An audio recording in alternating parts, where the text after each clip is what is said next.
Vice President Biden, Speaker Boehner, distinguished senators, members of the House, honored guests,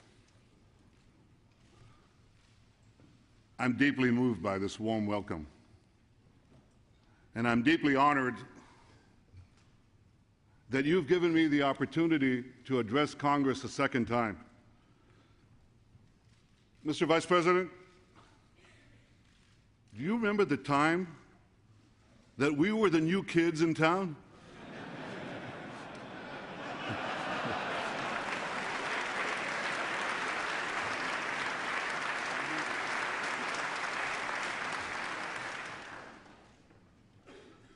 And I do see a lot of old friends here.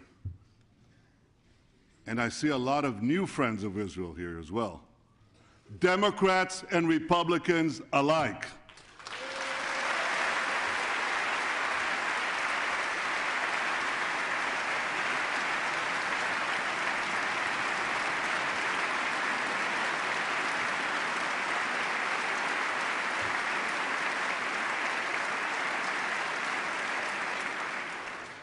Israel has no better friend than America, and America has no better friend than Israel.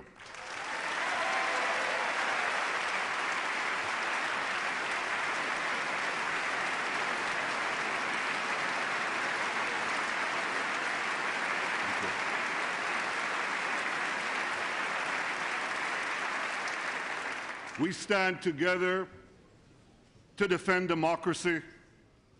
We stand together to advance peace. We stand together to fight terrorism. Congratulations, America.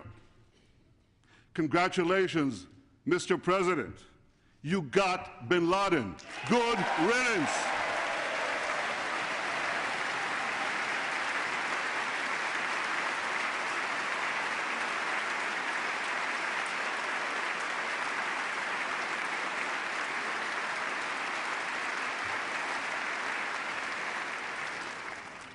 In an unstable Middle East,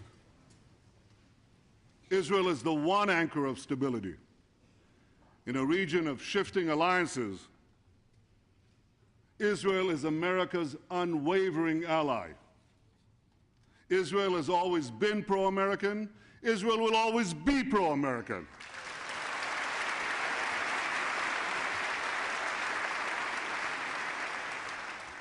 My friends, you don't need to do nation building in Israel. We're already built.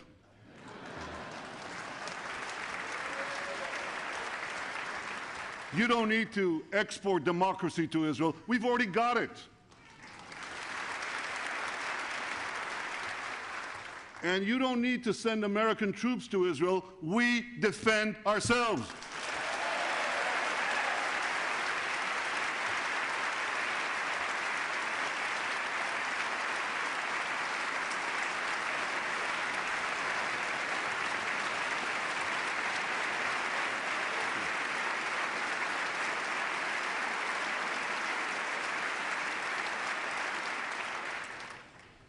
You've been very generous in giving us tools to do the job of defending Israel on our own. Thank you all, and thank you, President Obama, for your steadfast commitment to Israel's security. I know economic times are tough. I deeply appreciate this.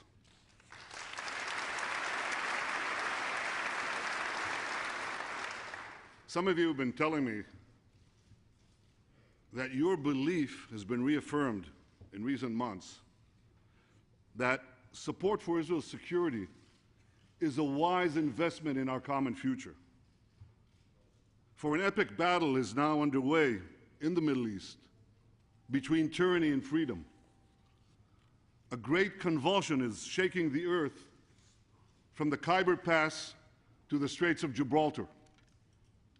The tremors have shattered states. They've toppled governments. And we can all see that the ground is still shifting. Now, this historic moment holds the promise of a new dawn of freedom and opportunity. There are millions of young people out there who are determined to change their future. We all look at them. They muster courage. They risk their lives. They demand dignity. They desire liberty. These extraordinary scenes in Tunis and Cairo evoke those of Berlin and Prague in 1989. Yet, as we share their hopes,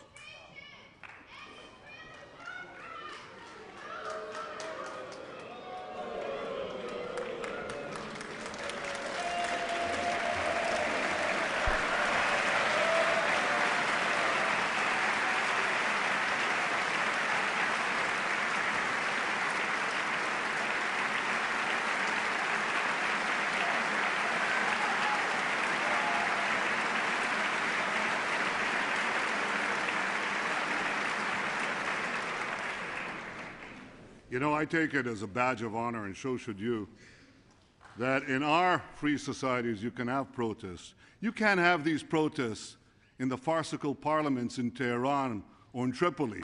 This is real democracy.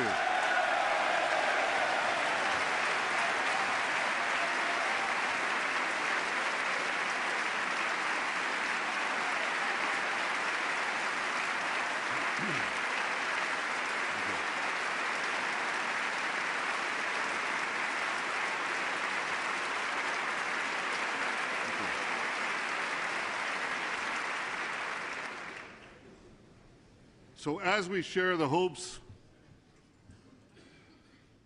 of these young people throughout the Middle East and Iran, that they'll be able to do what that young woman just did. I think she's young, I couldn't see quite that far. We must also remember that those hopes could be snuffed out, as they were in Tehran in 1979. You remember what happened then.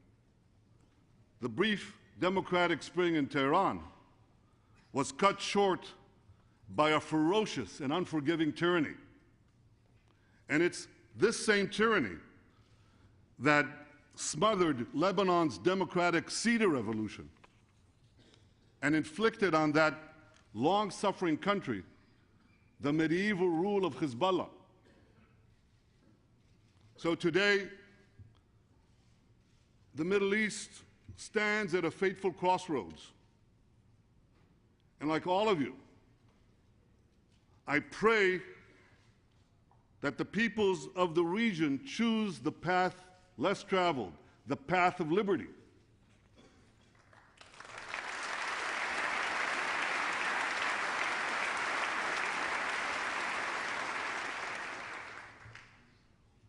No one knows what this path consists of better than you. Nobody. This path of liberty is not paved by elections alone. It's paved when governments permit protests in town squares, when limits are placed on the powers of rulers, when judges are beholden to laws and not men, and when human rights cannot be crushed by tribal loyalties or mob rule. Israel has always embraced this path in a Middle East that has long rejected it. In a region where women are stoned, gays are hanged, Christians are persecuted, Israel stands out. It is different. And this was seen.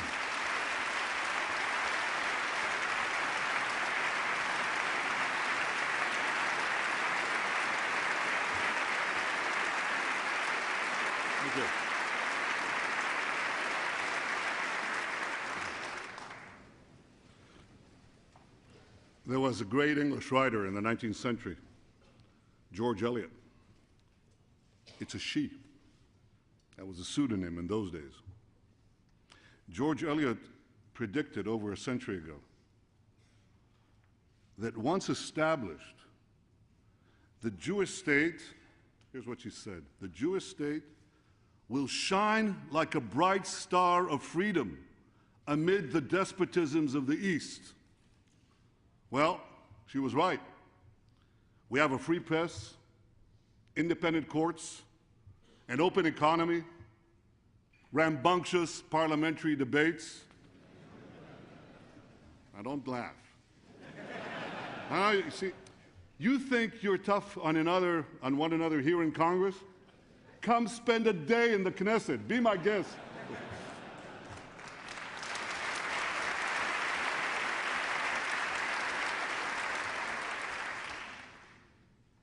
Courageous Arab protesters are now struggling to secure these very same rights for their peoples, for their societies.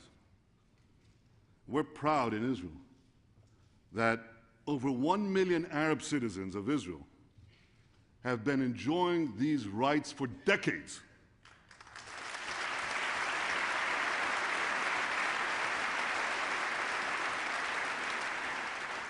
Of the 300 million Arabs in the Middle East and North Africa, only Israel's Arab citizens enjoy real democratic rights. Now, I want you to stop for a second and think about that. Of those 300 million Arabs, less than 0.5% are truly free, and they're all citizens of Israel.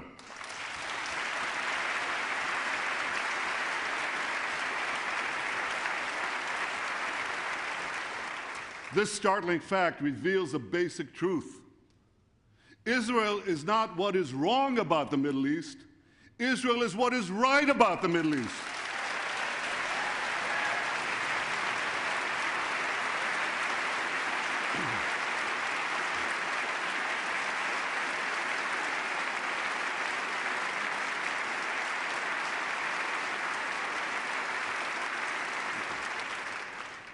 Israel fully supports the desire of Arab peoples in our region to live freely. We long for the day when Israel will be one of many real democracies in the Middle East. 15 years ago, I stood at this very podium. By the way, it hasn't changed. I stood here and I said that democracy must start to take root in the Arab world. Well, it's begun to take root.